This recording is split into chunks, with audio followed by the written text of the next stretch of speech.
नमस्कार दोस्तों, और इस वक्त मैं मौजूद हूँ पटेल नगर और आदर्श नगर वाला जो रास्ता है वहाँ पर, यानी पटेल नगर के सामने।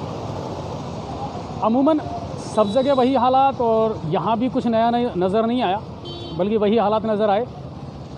नाले हैं मगर पानी फिर भी ओवरफ्लो होकर के और सड़कों पर ही है, और अच्छी खासी मात्रा में पानी भरा हुआ है।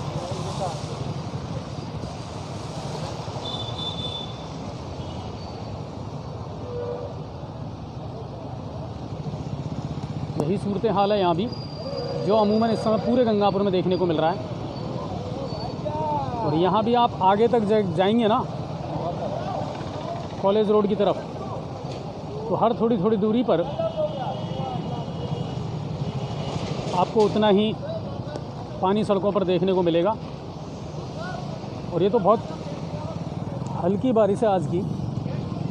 अगर बारिश तेज़ होती, ज़बरदस्त मूसलाधार होती ना, तो हालात बहुत बदतर हो जाते सर।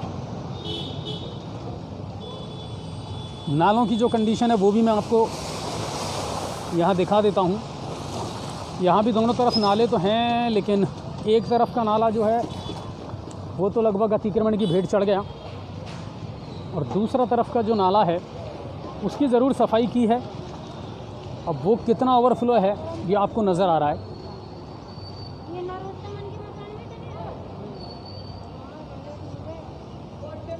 और सामान्य दिनों में भी इस जगह पर तो कम से कम यही हालात रहते हैं, क्योंकि वही बात है कि एक सिस्टम के साथ जब आप सफाई नहीं करोगे ना रेगुलर एक साथ, तो फिर हालात यही रहेंगे।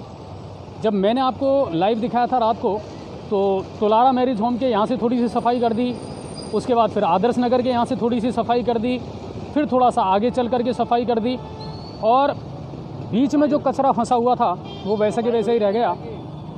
और अब कंडीशन ये है कि उतना पानी यहाँ से निकल नहीं पा रहा। कॉलोनियों का जो पानी है वो भी इन्हीं नालों में होकर के आता है, और फिर वो आकर के इन बड़े नालों में मिलता है। लेकिन अब ये नाले ओवरफ्लो होकर के और सारा पानी जो है वो सड़कों पर जा रहा है। इस पूरे हालात को या स्टोरी को दिखाने के पीछे मेरा उद्देश्य सिर्फ ये नहीं है कि हम किसी की कमियां दिखा रहे हैं या हम ये बता रहे हैं कि साहब कुछ नहीं हो रहा।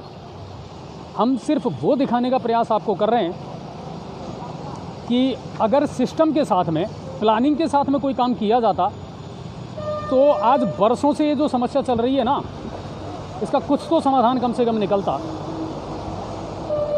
और नहीं निकल पा रहा है ये समाधान, तो उसके पीछे कारण यही है कि जिस इच्छा शक्ति के साथ में और जिस प्लानिंग के साथ में इस काम को करना चाहिए था, वो काम अभी तक हुआ ही नहीं है।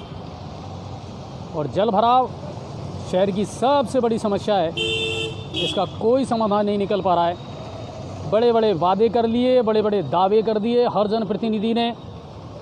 प्रशासनिक अधिकारी जो हैं वो भी हमेशा इस बात को लेकर के चिंतित रहते हैं कि आखिर मानसून जब शुरू होगा तो क्या हालात होंगे। और ये तो हम बहुत पहले से बताते आ रहे हैं कि इस बार अपनी बदहाली पर आंसू बहाएगा ये शहर, क्योंकि इस बार हालात ज़्यादा बिगड़ने वाले हैं।